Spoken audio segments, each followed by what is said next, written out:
heavy rainfall for all areas east of the Blue Ridge Mountains in Maryland, Virginia, and Washington, D.C. The primary net frequency is 147.300 MHz.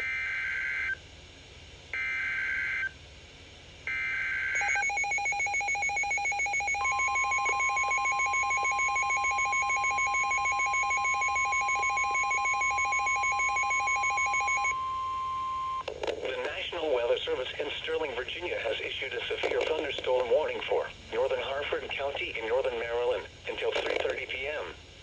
At 2:39 p.m., a severe thunderstorm was located near Stewartstown, Oregon, 12 miles north of Cockeysville, moving east at 35 miles per hour.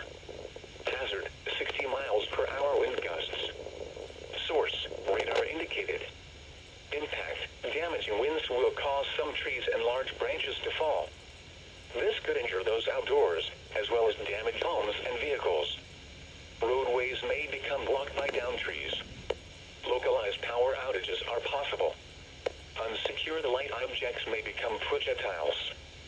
Locations impacted include Jarrettsville, Pilesville, Darlington, Cardiff, Chrome Hill, Norrisville, Street, Rocks, Scarborough, and Whiteford. For your protection, move to an interior room on the lowest floor of a building.